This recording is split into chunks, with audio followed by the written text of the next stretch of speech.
ನಮಸ್ಕಾರ. ನೀವು ನೋಡ್ತಾ ಇದ್ದೀರಾ ಶ್ರೀ ಮಾರಿಕಾಂಬಾ ಡಿಜಿಟಲ್ ಟಿವಿ. ನಾನು ಶ್ವೇತಾ ಶೇಟ್.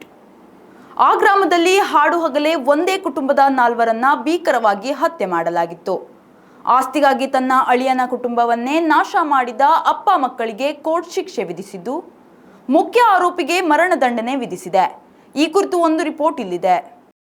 ಹೌದು, ಉತ್ತರ ಕನ್ನಡ ಜಿಲ್ಲೆಯ ಭಟ್ಕಳ ತಾಲೂಕಿನಲ್ಲಿ ಕಳೆದ 2023ರ ಫೆಬ್ರವರಿ 24ರಂದು ಭೀಕರ ಘಟನೆಯೊಂದು ನಡೆದಿತ್ತು. ತಾಲೂಕಿನ ಹಾಡವಳ್ಳಿಯ ಓಣಿಬಾಗಿಲು ಗ್ರಾಮದಲ್ಲಿ ತೋಟದ ಮನೆಯೊಂದರಲ್ಲಿ ವಾಸವಿದ್ದ ಶಂಭು ಭಟ್, ಆತನ ಪತ್ನಿ ಮಾದೇವಿ ಭಟ್, ಮಗ ರಘು ಭಟ್ ಹಾಗೂ ಸೊಸೆ ಕುಸುಮಾ ಭಟ್ ಎನ್ನುವವರನ್ನು ಭೀಕರವಾಗಿ ಹತ್ಯೆ ಮಾಡಲಾಗಿತ್ತು.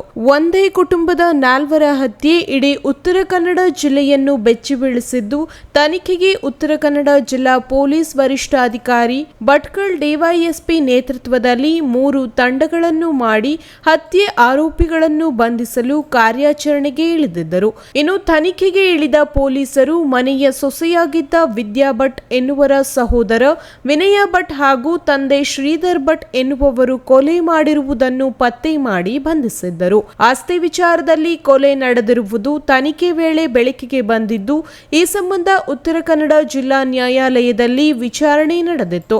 ಇನ್ನು ಜಿಲ್ಲಾ ನ್ಯಾಯಾಧೀಶ ಡಿಎಸ್ ವಿಜಯ್ ಕುಮಾರ್ ವಿನಯ ಭಟ್ ಎನ್ನುವ ಆರೋಪಿಗೆ ಮರಣದಂಡನೆ ಹಾಗೂ ಆತನ ತಂದೆ ಶ್ರೀಧರ್ ಭಟ್ ಎಂಬಾತನಿಗೆ ಜೀವಾವಧಿ ಶಿಕ್ಷೆ ವಿಧಿಸಿದೆ. ನಾವೆಲ್ಲರನ್ನ 2023ರಲ್ಲಿ ಆದ ಘಟನೆ ನಂತರ ನಾವು ಪ್ರಾಸಿಕ್ಯೂಷನ್ ಸ್ಟಾರ್ಟ್ ಮಾಡಿದ್ದು ಸೆಪ್ಟೆಂಬರ್ 4, 2023ರಲ್ಲಿ ಸಾಕ್ಷಿ ವಿಚಾರಣೆ ಪ್ರಾರಂಭವಾಗಿತ್ತು. ಅದರ ನಂತರ ನಾವು ವಿದೌಟ್ ಎನಿ ಬ್ರೇಕ್ ನಾವು ಈ ಕೇಸನ್ನು ನಡೆಸಿದ್ವಿ. ಹಾಗೆ ನಾನು ಹೇಳಿದಾಗ 71 ಸಾಕ್ಷಿಗಳನ್ನು ನಾವು ವಿಟ್ನೆಸ್ ತುಂಬ ಇದ್ದರು, ಬಟ್ ನಾನು I had examined 71 witnesses before the court. And more ಅಂದರೆ ಇದರಲ್ಲಿ 71 ಏನು ನನ್ನ ಸ್ವತಂತ್ರ ಸಾಕ್ಷಿದಾರರಿದ್ದರು ಎಲ್ಲರೂ ಕೇಸಿಗೆ ಸಪೋರ್ಟ್ ಮಾಡಿದ್ರು. ಯಾರೂ ಈ ಕೇಸ್ನಲ್ಲಿ ಹೊಸ್ಟೈಲ್ ಆಗಿಲ್ಲ. ಎಲ್ಲ ಸಾಕ್ಷಿದಾರರು ನಮ್ಮ ಅಭಿಯೋಜನೆ ಪ್ರಕರಣಕ್ಕೆ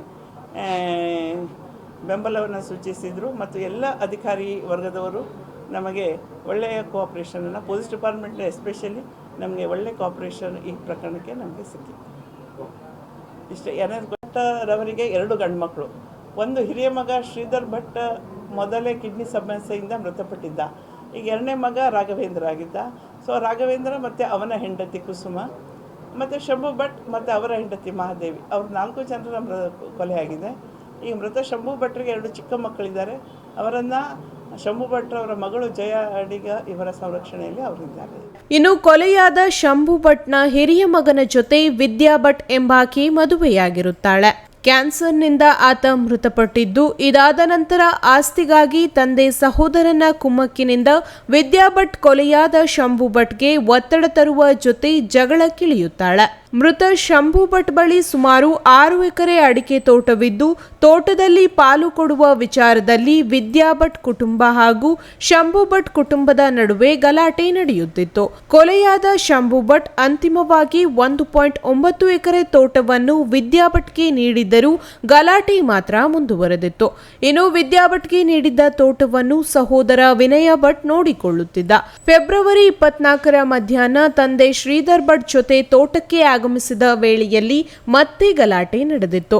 ಈ ಗಲಾಟೆ ತಾರಕಕ್ಕೆ ಏರಿ ಮನೆಯಲ್ಲಿದ್ದ 4ರನ್ನು ವಿನಯ ಭಟ್ ಹಾಗೂ ಆತನ ತಂದೆ ಶ್ರೀಧರ್ ಭಟ್ ಕೊಚ್ಚಿ ಕೊಲೆ ಮಾಡಿದ್ದರು.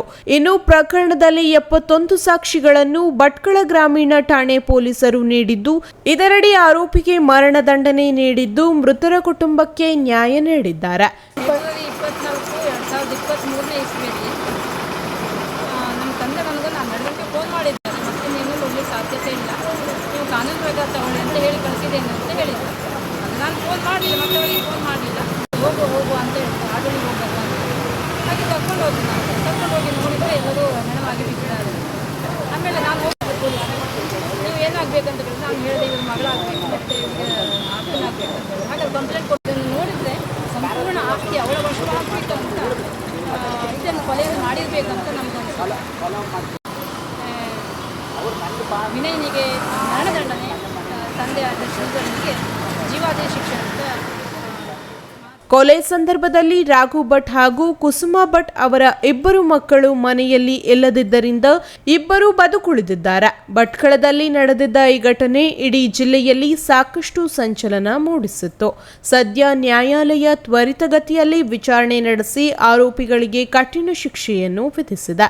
ಸಿಟ್ಟಿನ ಕೈಗೆ ಬುದ್ಧಿ ಕೊಟ್ಟ ತಂದೆ ಮಗನಿಗೆ ನ್ಯಾಯಾಲಯ ತಕ್ಕ ಶಿಕ್ಷೆಯೇ ನೀಡಿದ್ದು ಅಪರಾಧ ಕೃತ್ಯದಲ್ಲಿ ತೊಡಗುವವರಿಗೆ ಎಚ್ಚರಿಕೆ ಕೊಟ್ಟಂತಾಗಿದೆ.